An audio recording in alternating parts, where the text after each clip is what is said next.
Welcome to the Peaked podcast, where I talk about gender identity ideology and other bad ideas, women's rights, and free speech from a European point of view.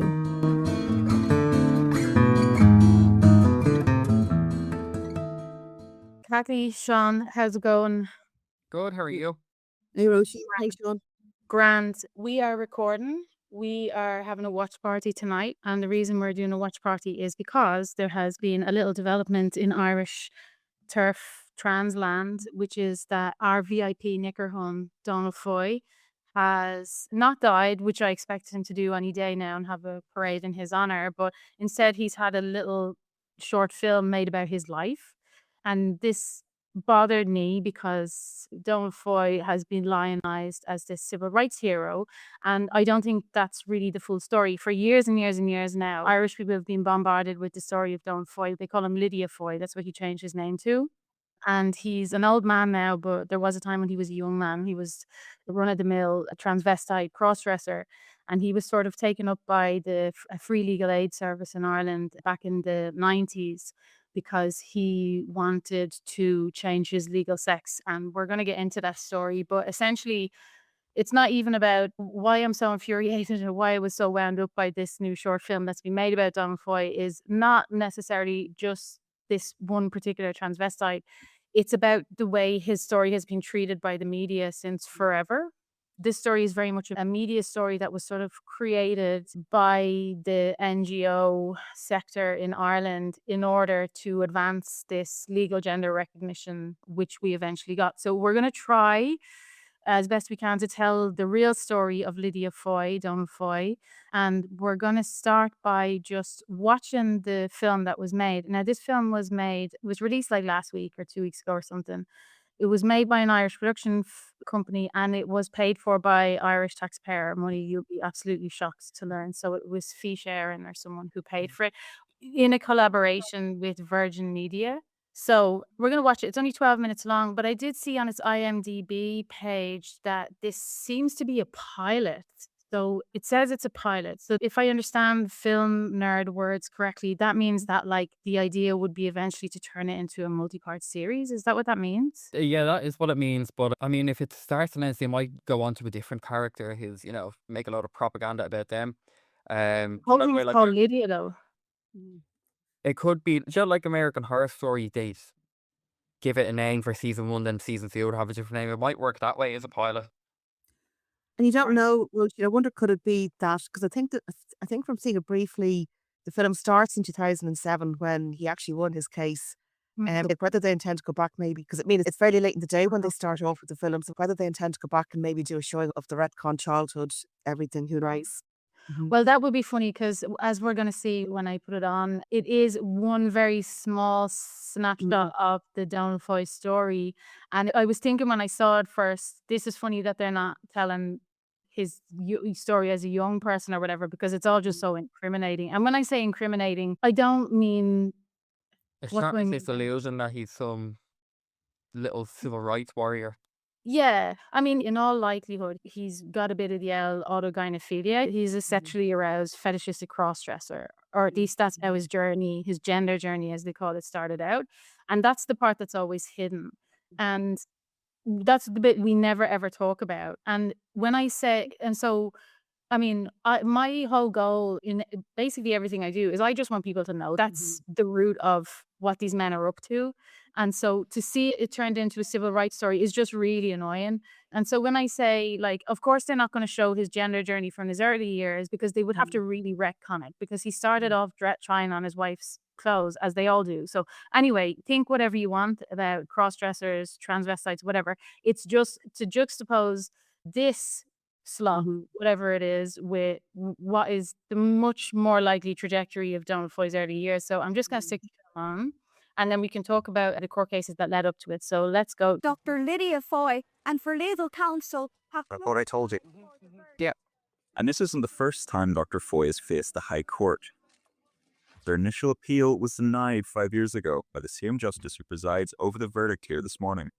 I solemnly, sincerely, and truly declare that the evidence I give will be the truth, the whole truth, and nothing but the truth. After 6 months of a lengthy deliberation, Dr. Lydia Foy is returning to the High Court. Dr. Lydia Foy and her team will hear the outcome of what has been a historic case. Court is now in session. Please, be seated. On the 9th of July 2002, this court gave judgment in the first set of proceedings between Dr. Lydia Foy and the Registrar General. The results of this hearing followed the re-entry of the proceedings under the European Convention on Human Rights Act 2003. 6 months ago, this court was asked to reconsider whether the state's failure to provide legal recognition to Dr. Lydia Foy infringed on her rights. The eyebrows are a choice, aren't they? Yeah, they're like big slugs in his face. And that actor, he's a very beautiful man. His eyebrows are like that. I think it's just with the blonde wig is hardcore. That's what I was thinking when they were saying that it's nothing but the truth. It's like, hang on, if they were going to do a real depiction, it'd be a middle-aged bloke, not some twink. Do you know the real story of St. Patrick? Well, sure, he drove all the snakes away. There were no snakes. There's never been any snakes in Ireland. The snakes are like a metaphor, I suppose, for What's in your job? pagan ideologies in the 5th century. The real St. Patrick didn't do much good at all. No, I come to name him a saint then. Not really, he's responsible for erasing the indigenous Irish spirituality. On his own. You can't underestimate the power of one man, Michael. It's not right. Good point there. Do you not think Yeah. comes to earth to bring peace? I'd support him for talking shit about St. Patrick. Peace. Oh, this. Sword. It was denied. And what was the reasoning given in the letter addressed to Mr. Farrell? That they had no power to amend the record, that there was no mistake, and the application was refused. At this stage, Miss Foy, how many years is it since your initial appeal to the Registrar General to update your sex from male to female? I first applied to update the record no, it couldn't have been then. Dr. Foy, can you not speak with any certainty? I can, just give me a moment. Then why the confusion? You can't be serious. Give her a moment to think. What is the point you're trying to make, Mr. Anderson? I'm just trying to draw to the court's attention that this isn't the first time that Dr. Foy has confused events. Excuse me, Miss Foy. are you accusing me of being dishonest? Yeah. We are. Highly accurate. And this is probably the only, sorry, I'm going to pause it. This is like the only true part of this reenactment, I think, is that he sounded like he was a total prick throughout proceedings, because as we're going to find out, Donald Foy is a very aggrieved and narcissistic individual. And so I think this part probably does reflect like the stopping and starting and the judge having to reprimand him for being such a dickhead. Anyway. Now, I do wonder why the play and he gets confused. Is it because if any inconsistencies come out later, it's just dismissed as confusion? It's just a funny thing that struck me. What do you mean? Oh, Yeah, like, I mean, it's nothing to be confused about if he was in court. It always seems to be part of the whole poor Lydia because they're confused about something, so can't be held to account for any inconsistencies. right. Yeah. And at this point, we'll go through the timeline after. But at this point, was he still claiming that he had a congenital handicap from birth? Like, was he? Because in a recent interview, he called himself disabled. His disability when referring to his quote unquote transsexualism. So I wonder, is he?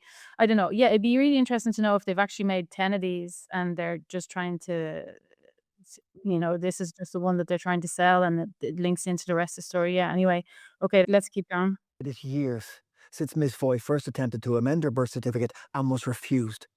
Can we let that sink in This is for a such bad moment, acting. ladies and gentlemen? Looking year after year after year of basic human dignity denied. Human dignity for a cross-dresser. Okay. Miss Foy, could you explain to the court in your own words how this decision has impacted you? Michael Farrell's played by a cutie as well, isn't he? Oh, yeah. Handsome lad. Which one? The hit her lawyer, Waiting the main one. He's cute. a bus that never arrives. The metaphor is amazing. It's like waiting for a bus that never arrives. The timetable tells you it'll only be another 5 minutes. Ashridge is only 5 more minutes. So you wait. Idiot. You think to yourself, oh, well, sure, look. What's another 5 minutes? Then an hour suddenly passes by. It's like a lion And sea we're bag. stood there. Well, I was thinking that setting. Well, if you just like have a look at the setting, it's institutional old Ireland sort of setting, isn't it? And the is. hallway, it's like it's supposed to Funny that, isn't it? remind you this is real like Sisters of Mercy hallway in a still, isn't it? I wonder I if that's love that. delivered Yeah. to show you that like Ireland's moving on from this old like. I mean, we're literally talking about You'll find a that the Registrar transvestite. General does not deny the sincerity of Dr. Foy's circumstances. I'm sure. Dr. Foy, please refrain from commenting while the respondent is speaking. The issue is not about personal feelings. It's about constitutional movability. There exists no basis within Irish law to permit an amendment in Michael, can I say something? on the grounds of transsexualism. Is that not the entire reason for us being here, to explicitly counter that immovability? They're just going around in circles. Justice Doherty, Ireland is falling drastically behind its European counterparts, not least in recognising transsexuals as equal citizens under the law. I thought. Wouldn't want to fall behind international standards, would you? Enough. I intend on dismissing this court until each of you can conduct yourselves in a manner of respect. I understand there is the intention of presenting new evidence to the court. Yes, we have a new. I am addressing Dr. Foy, Mr. Farrell. In light of the not so recent Goodwin ruling, I will give you 15 minutes to decide on whether you want to proceed. Justice, with respect. Once again, Mr. Farrell, I am addressing Dr. Foy. And we are her counsel. You may not consult with your legal counsel.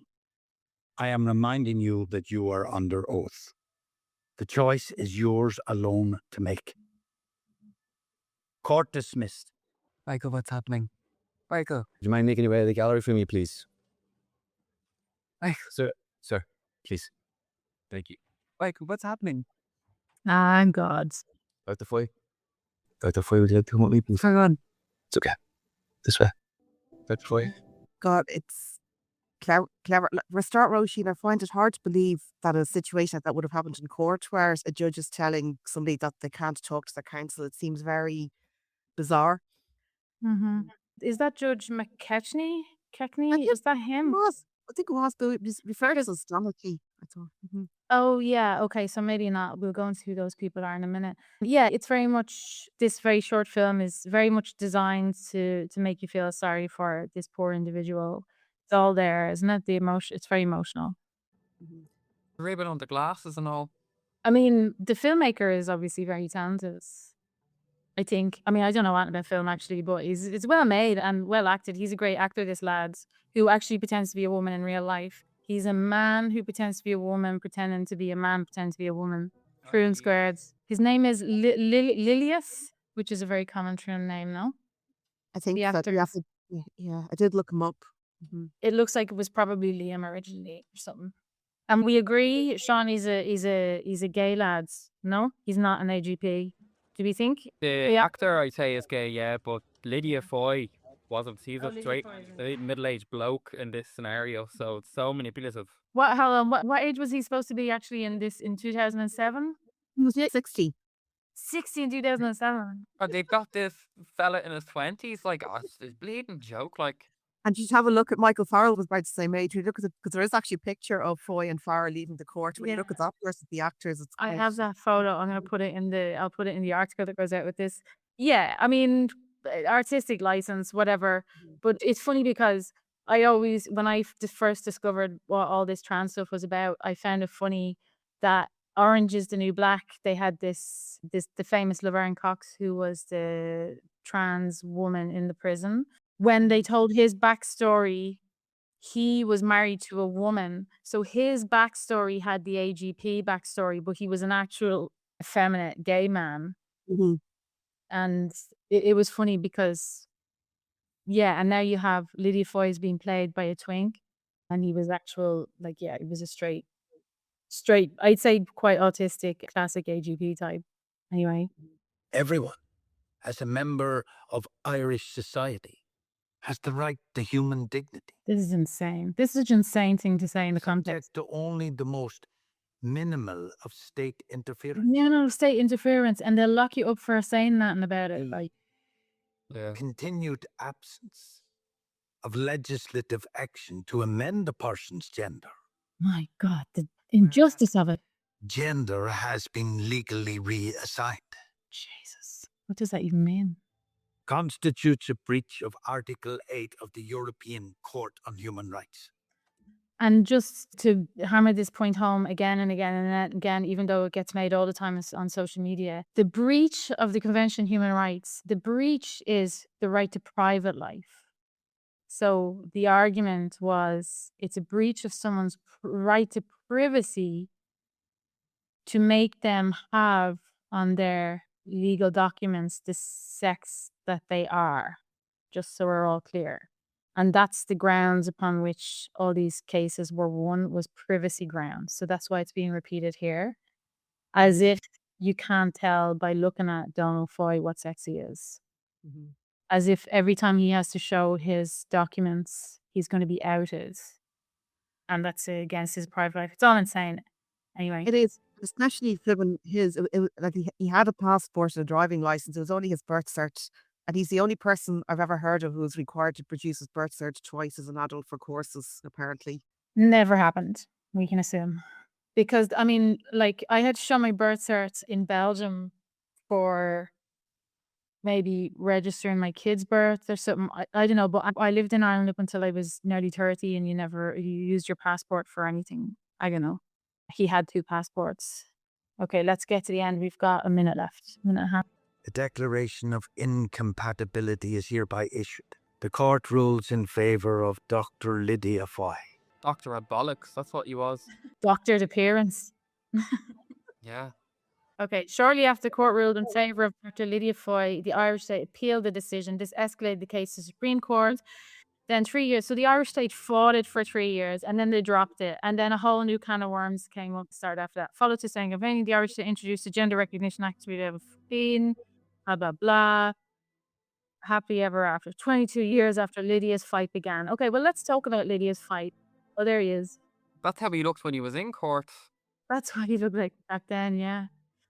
I mean, the actor, like, it's not the worst casting, you know. Like, terrible. It's so manipulative because it's trying to come across that this is like, oh, they're all these young, innocent, they can pass or whatever. When really, it's like, it's literally your granddad in your granny's clothes coming in here, like.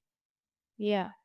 So what we just watched was, again, probably one in a series of perhaps the entire story of Lydia Foy.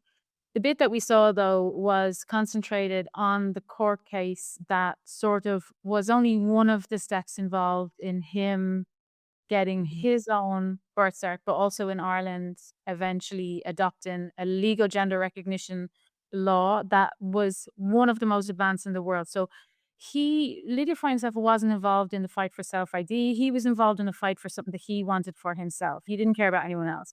But the people who helped him, the lawyers that helped him, cared about their own legal careers and reputations, I think. So let's try and go back to the beginning. But first of all, before we do that, like, what's your takeaway? If you didn't know anything about the story, what would your takeaway be of watching that short film? You're a normie, or maybe you're a Gen Z, and you're not old enough to know that transvestites once roamed the land. What would you think after watching that short film, Sean? I'd actually be in favour of it. I'd feel really bad for him. I'd think, oh, well, that's great. Like, he's so innocent. He's so helpless. All he wants to do is, go about his business. I wouldn't be thinking about the knock-on effect this stuff has had. I wouldn't be thinking of the reality of it, of, like, how it's actually a big bloke. Like, because you'd feel sympathy thinking he's just this gay fella. When really, it's literally a straight man married to a woman and trying to leech off the LGB shit, for sympathy. Mm-hmm. And would it change? This is just something I always ask people, and I never really, from TERFs, I get answers, but you never get a normal person to answer this question.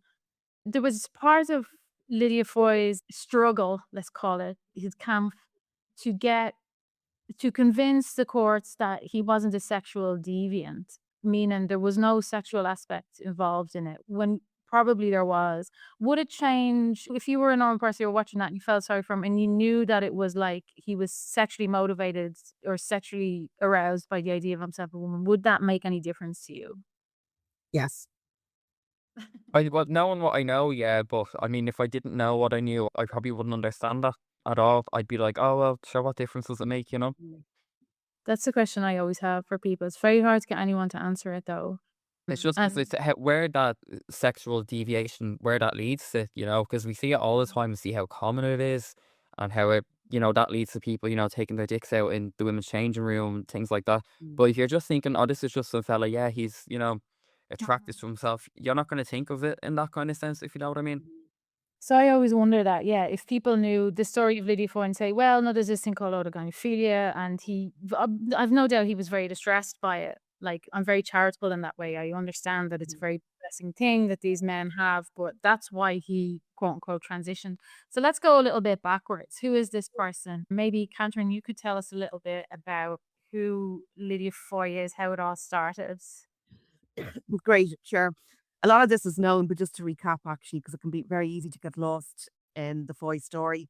He was born in 1947. He will be 79 this year. He studied dentistry and graduated in 1971. He had about 5 boys and 1 sister, and there is well, he's written about his early childhood. He's always claimed to be obsessed, as I understand, by female dresses and by his sister's dress.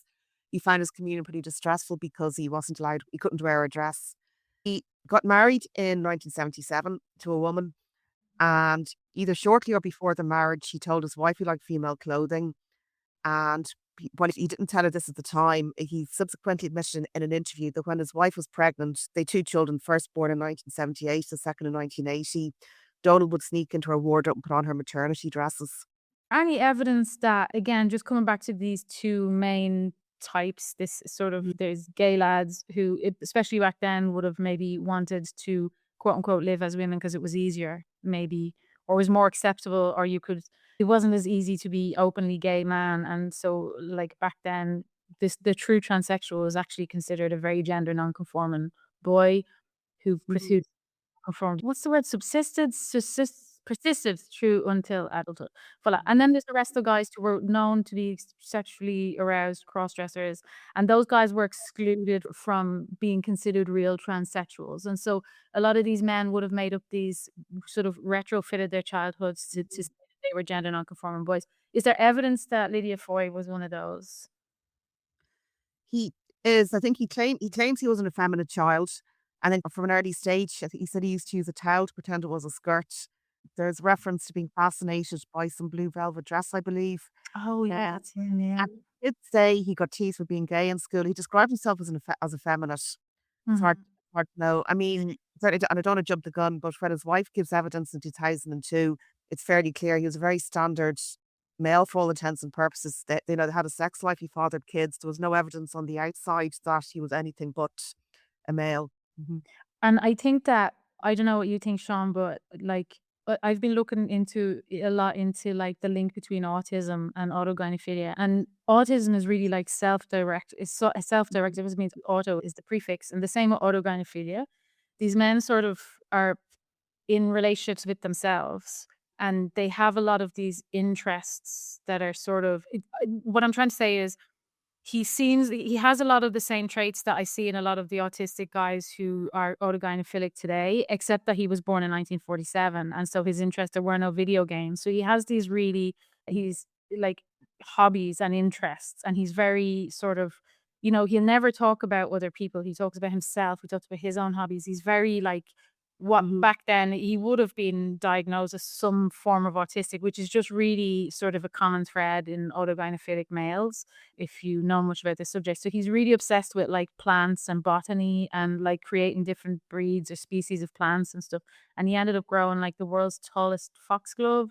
And he was into all kinds of instruments and stuff. So he was very like, he was a train nerd type, of ye olden times, which really perfectly matches the Dungeons and Dragons guys of today, And when you see interviews with him in his house, he's a hoarder. He's got like absolute mess. Like he's a spurgy, nerdy, lad, but born in the wrong decade for video games and cat ears. You know what I mean? Like if he had been born 15 years ago, he'd be currently wearing Sailor Moon outfits and cat headphones and sitting in a pink gamer chair, you know? That's what I think anyway. What do you think, Sean, with your gaydar? 100% agree with you there. It's very common, regardless of sexuality, before, autogynephiles or even if they're gender dysphoric to have some sort of autism or ADHD or OCD. It's very common. Like, I have no idea why. Like, I'm not a doctor, but it's something that I've noticed, especially when I was in Belong To and things. A lot of the people that would, start to transition would be on some spectrum. Yeah, very self-directed sort of behaviors, difficulty understanding other people, difficulty empathizing with other people, difficulty caring about other people, and sort of stuck within rigid, systematized sort of thinking like girl equals skirt and long hair and stuff, you know? So, right, where are we up to? We're up to 1977. The girls were born in 1980 and 1982. Is that what you said? They're basically my age now. They're out there somewhere. I've tried to get in touch with them and I can't. 1978, 1980. So yeah. Right, 1978, 1980, they were born. And then what happened? Didn't he go off then to Saudi Arabia or something? He did. He spent some time abroad, and at some point, for a time, the wife and kids went over to spend some time with him, and then they all came back, and it was in about 1982, 1983, I believe, that he told his wife he's a transvestite. He enjoyed wearing female clothing. To which she responded, "This is from the judgment. She would have nothing to do with such activity. Neither she nor the children will ever see him so dressed." And then he was never to mention it to her again. As against that, then in the late 1980s, it seems that's when a bit of a breakdown at work happened. It doesn't really give much information, but it says he collapsed at work one day. Didn't he say he has scoliosis? There was something about that, but I'm curious why he collapsed. Like middle-aged, healthy men don't tend to just keel over. But no, he did collapse, and eventually he was working for the Eastern Health Board at the time. He was informed his contract would be terminated in late 1990. I think he did threaten legal action, some sort of settlement. But as far as I can understand, as Was far it as I know, Mhm. was it related to his predilection, like anything to do with his contract being ended or nothing to do with that? We don't know. But I've heard the grapevine, it was nothing to do with that. No, it was obviously. I think if he was, I suppose, as a dentist, if you're clearly capable of performing your job, that was probably it. And he was eventually told, he was given a reference, but it pretty much just stated the very bare dates and times of employment, and that was it. He was then refused unemployment benefit in 1991, as I understand. And the interesting thing is, like, it's interesting to hear him refer to as Dr. Foy in the video because he never worked as a dentist after 1990, as far as I understand. And it's odd because dental is quite a well-paid profession. You know, he had flack willing to take up his case. Why wouldn't you fight for your livelihood? Mhm. It is very mysterious. Again, coming back to the typical profile of the heterosexual autogynephile, I've noticed that the desire to transition gets stronger the more they cross dress. And then, you know, at some point they pass a point of no return and it's when, not if, you know. And often the decision when it comes to transition to start taking hormones and start, calling yourself a woman is often precipitated by a big traumatic, awful, shocking event. So the things that I see most often, you would think it would be death of a parent, and that's common. And also somebody pointed out to me recently, the death of the parent thing might not just be the shock and the trauma, but it might also be an inheritance thing. So maybe like worried about being cut out of a will or something. So that might be the reason also why that tends to happen at those moments. But often it's a medical thing.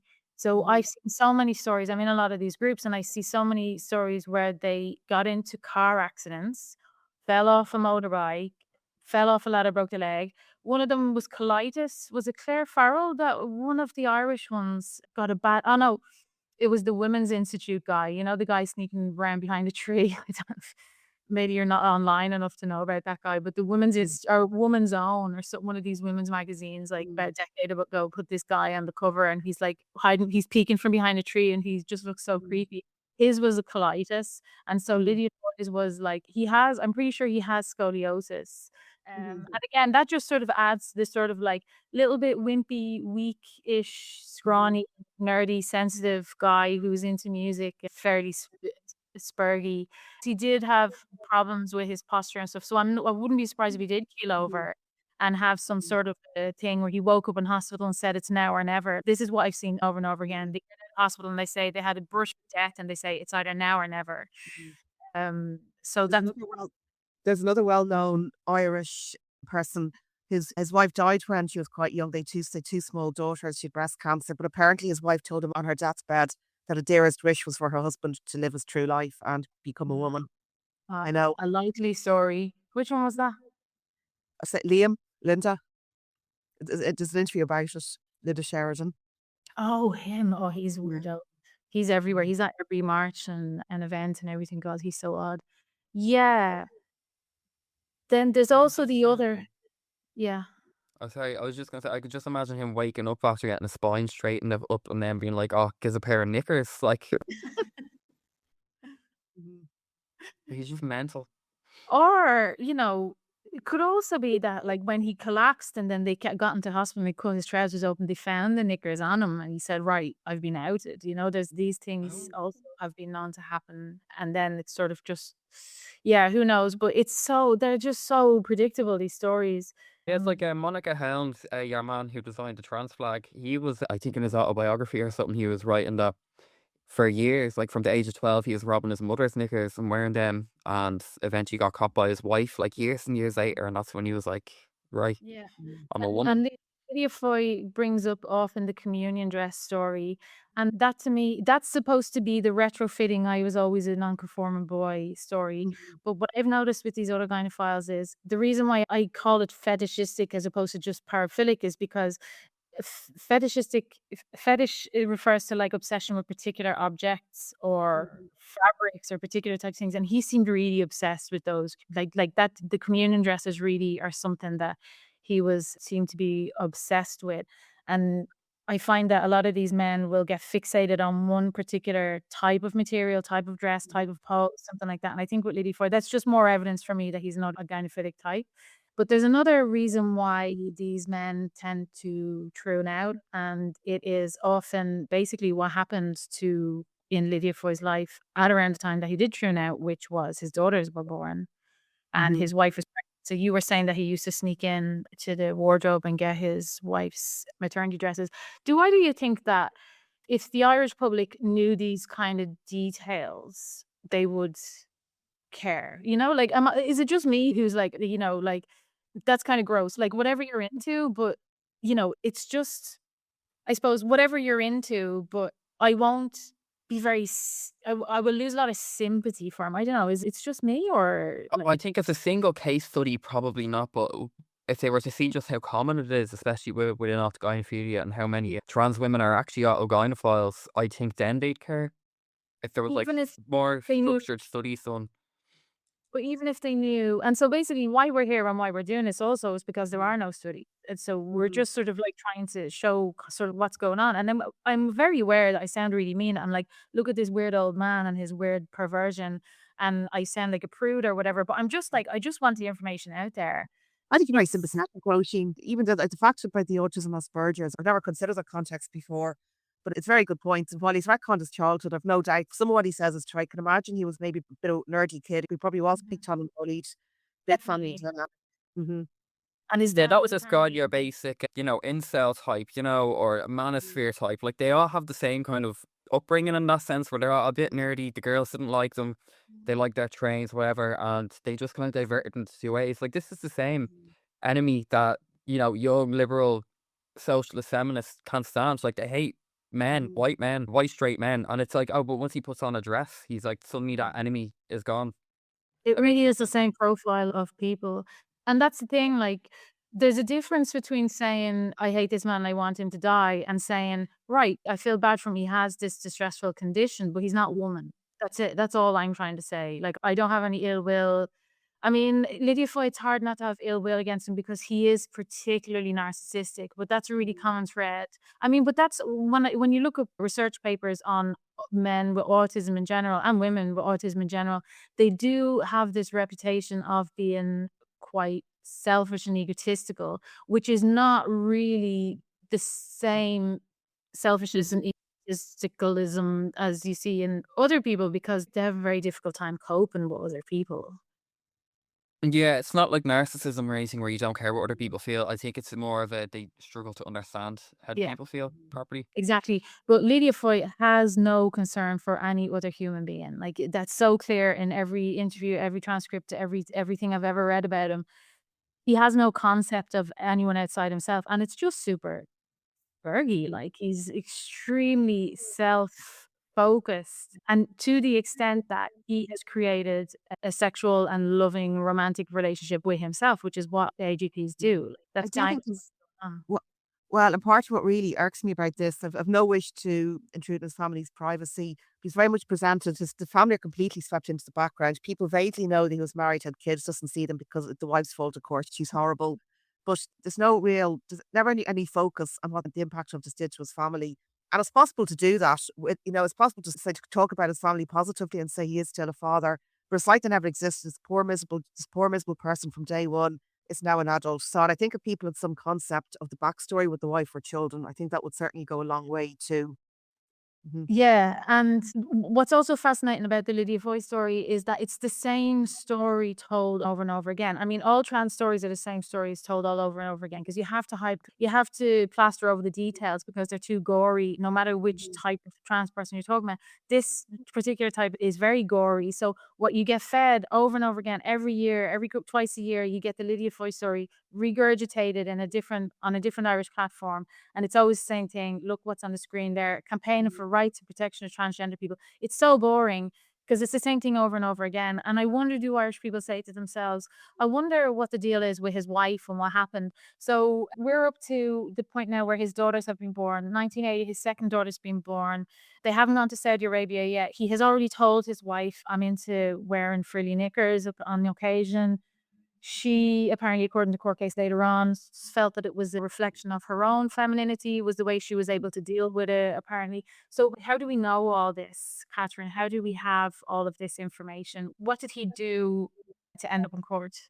He was eventually, after he collapsed, they were called in to see a psychiatrist together. And one thing I'll say, Róisín, this is all in the court cases. Like, this is what's interesting. All this information is out there for anyone who's got the interest to read it. And once I think it was talked about and it was clear he wanted to go ahead with it, at that point the marriage irrevocably fell apart. And what year was And that? 1991.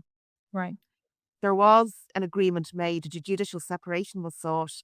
There was an agreement made. He would see the kids every week. I think he'd have them months and months.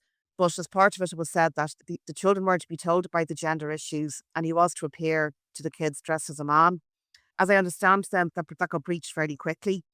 And for his wife ended up calling the police, and at some point then a borrowing order was sought and granted to her. And a borrowing order, just put in context, a borrowing orders when the courts order somebody to leave a home. It was usually sought against husbands in the 1990s, and it's only ever given it's felt as a real threat of violence. And so bear in mind, back in the 90s, coercive control wasn't even a factor then. So for a wife to get a borrowing order, I don't know how many were issued, but there were few and far between, is quite serious. Then eventually, after much discussion, and fairness, psychiatrists did interview the children. And eventually, the circuit court, I think in 1994, ordered that the house be put in his wife's name and all contact be severed with the children.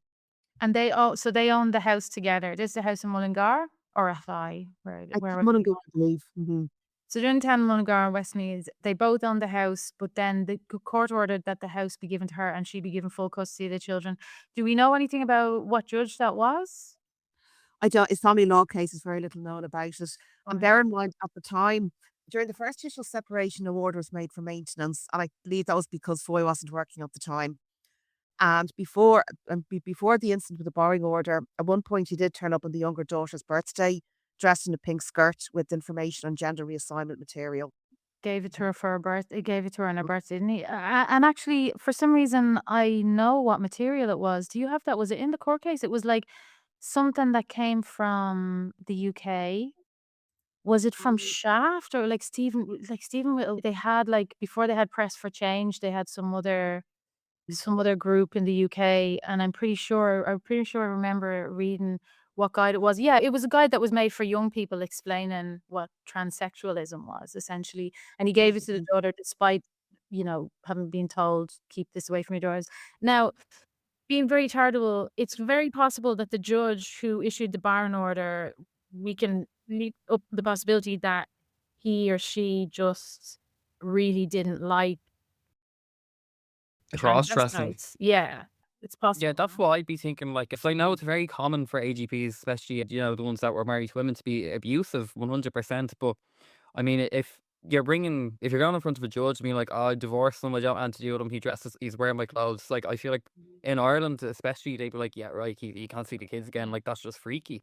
It's So I possible. would kind of think that's very possible. Yeah, We th- don't know.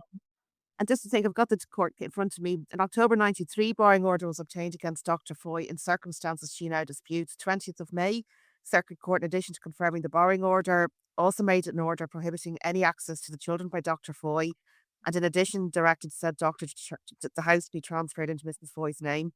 An appeal was taken but dismissed by order of the High Court. To this day, the applicant feels aggrieved at these orders. So the wife sought the barring order once, it was appealed and was never overturned. And do you know anything about the fact that it was never overturned? Does that mean nobody ever asked for it to be overturned, or what had automatically?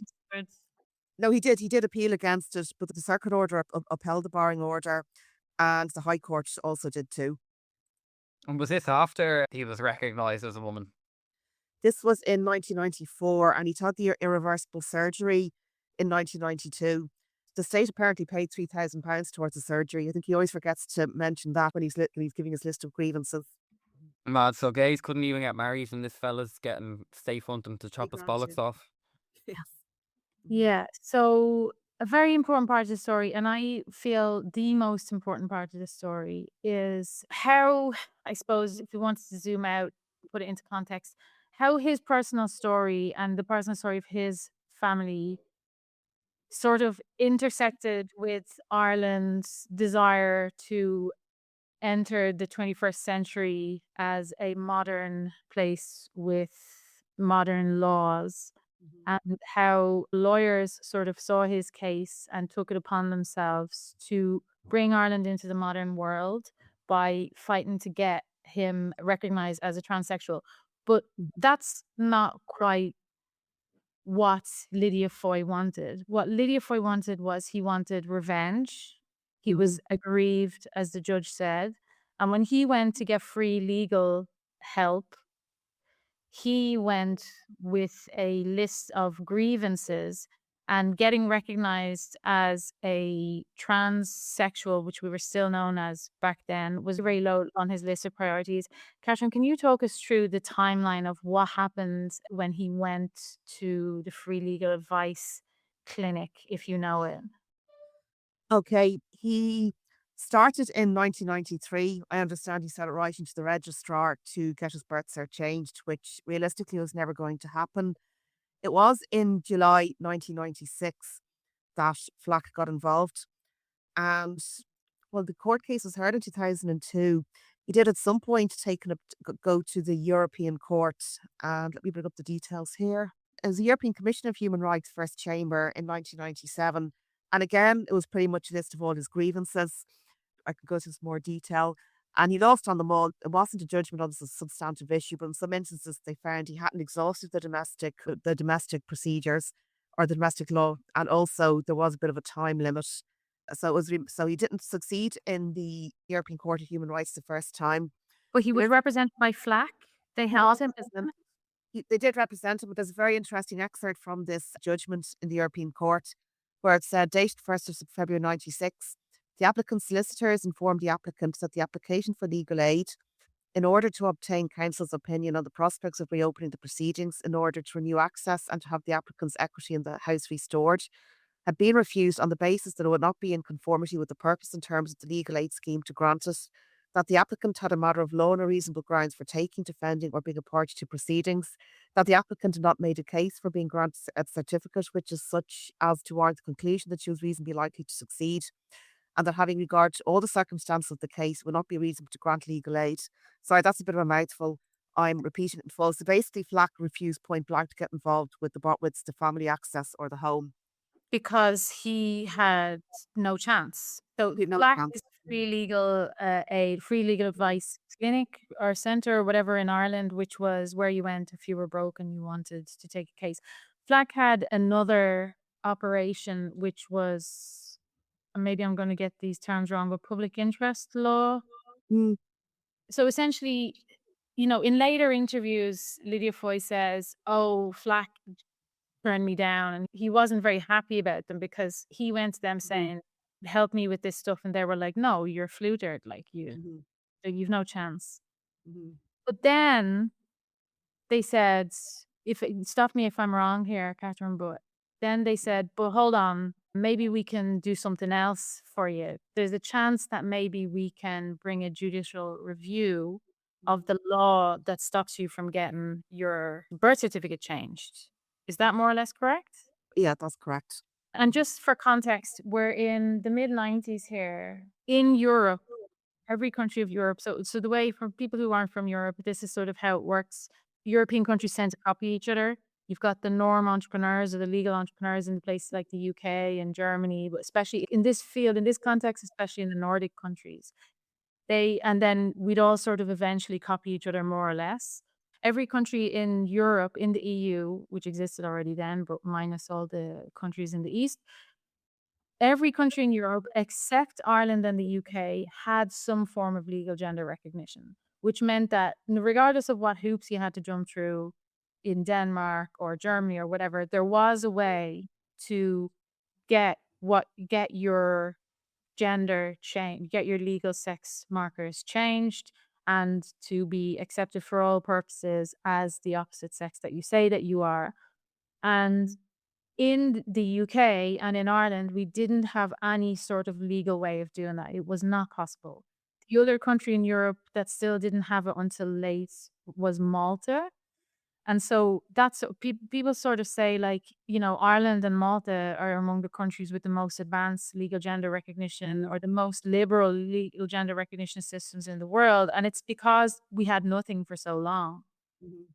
And so we had nothing at all. And we'll come to how the European Court ruled later. But as a result, the system was a nod and wink sort of system. Can you explain what that means, Catherine, in terms of getting your documents?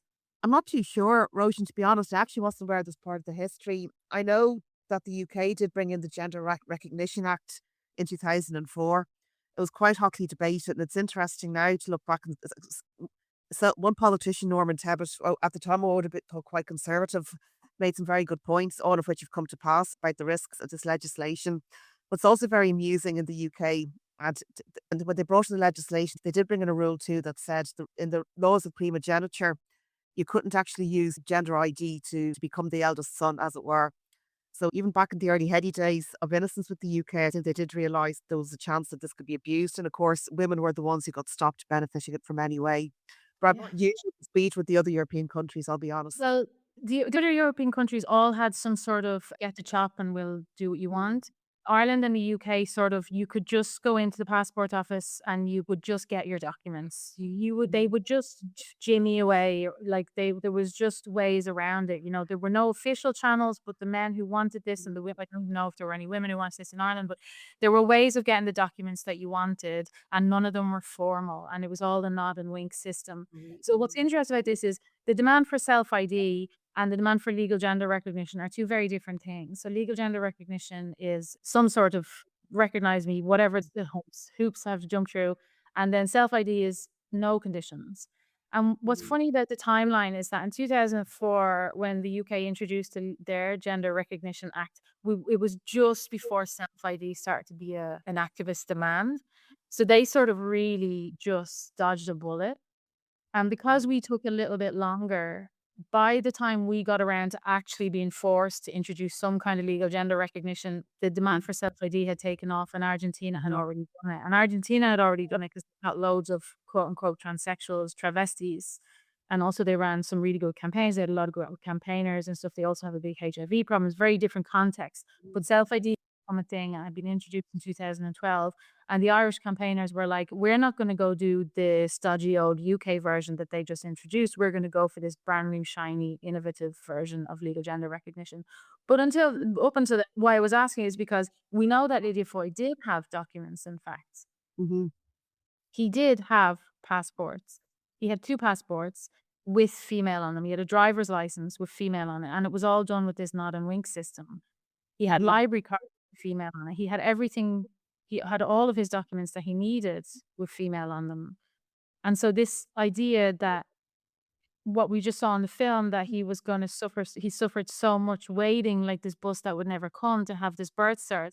It wasn't really about the birth certs because he didn't really need it. It was the principle of the thing. Exactly. Like I said, I think the last time I had to show my birth cert was maybe when I got married or maybe when for the kids when he moved back to Ireland. I've always been interested by the fact that he was asked to show his birth cert when applying for 2 different courses. Like it's almost like he was seeking out courses that would ask for it. So he goes to FLAC, he says, I want this. And they were like, no, we're not, get away. And they let him down, as he said himself. But then they said, you know what, we could be entrepreneurs here and we could get a judicial review and we could get his legal gender recognition. So Bill Shipsey was the guy who sort of took him on and said, we're going to get you, we're going to fight this thing. And he was like, oh, yeah, whatever. So I have a recording of him talking about that. Is there anything else you want to say about that before I move on? Just interesting, Catherine. One of my relations, when divorce came in 95, 96, she'd been separated for 16, 17 years by then. So she did file for divorce. And her ex-husband, because he wasn't working, was entitled to free legal aid. She wasn't because she had a job, albeit, it wasn't a hugely well-paid job, and she brought up the kids from the age of birth. So in terms of FLAC being principled, like I said, they're always there to offer support to men who, if they had Indigenous means. Mm-hmm. And interesting to note also that Michael Farrell, who was the lad who was representing Lydia Foy in the short film that we watched, he's now working in a nice cushy job in the Council of Europe in Strasbourg, where the European Court of Human Rights is based. So come full circle there. All right, I'm just going to play a little for the season that's in it, International Women's Day of 2021, I think it was. It was 2017. 2023, was it? This is the Bill Shipsey interviewed the bravest woman he'd ever met. I think it was. Sorry. Yes, we're going to just have a look at this other amazing video where so this is Bill Shipsey on the right. Do you see it? I do. So Bill Shipsey was the guy from FLAC who was like, he's so full of shit. Like, and he's still, after all these years, still fucking full of shit. And this was International Women's Day, and they invited on the bravest woman they'd ever met, a man in a dress, Lydia Foy. But they tried to get him to sort of follow the script about how amazing he is and they are and all this stuff. Just so, there he is now. Okay, hi everyone. We're going to begin. My name is Joe McGrath, and I'm the VP for EDI in the College of Social Sciences and Law. EDI. In addition to be hosting this International Women's Day event today, the theme this year is Embrace Equity.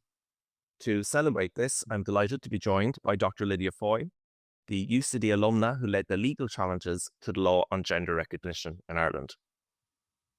Lydia's long fight for gender recognition not only allowed her to finally live up herself, it paved the way for further historic social change in Ireland and eventually led to the passing of the Gender Recognition Act 2015. This legislation enables trans people to have their gender recognised in law. Lydia's fight took place during a time of significant social change in Ireland, as Ireland developed into a more progressive and inclusive society. This is the narrative. Lydia was an important part of that. For International Women's Day and its theme of embracing equity, we explore her remarkable legal journey. To do so, we're joined by her senior counsel in her case, Mr. Bill Shipsey, who will lead this conversation. Bill is a UCD alumni awardee, a human rights activist, and a retired senior counsel. Bill, over to you. Thank you. Hello. Thank you very much, Joe, and hello, Lydia. It's Good morning. Good morning. Great to see even virtually on International Women's Day. So insulting. Start and to ask you questions. What I thought it might be useful for those listening in would be to give a very brief background on the history of the litigation without going into any detail, so that people can get some sense of the long road that you had before there was recognition for you for your gender, and also before the enactment of the Act in 2015. And it is in fact 30 years, if my recollection is correct. It was 1993 that you first applied to the Registrar of Births, Marriages and Deaths to have your birth cert rectified so that your gender as a woman could be recognized in that. And then 4 years later, I think you'd had a somewhat fruitless correspondence with the registrar who was denying you the opportunity to have your birth cert rectified. You approached FLAC, and in fact, I think it was Mary Johnson, who was the solicitor in FLAC at the time, who recognized that she thought that you had a good case, and through her. Just to jump in here, it was that woman who said, you know what, we could take on this case for a judicial review. Yeah, it was definitely her idea, and then Bill Shipsey took it on. And by the way, Bill Shipsey got sued. Maybe I'm going to... That was the first part of the conversation. If you would like to hear the rest, you can go to peaked.substack.com to hear more. You do that by taking out a paid subscription, which helps me to continue this work and to quit my day job so I can do more of it. Thank you very much. Peaked.substack.com.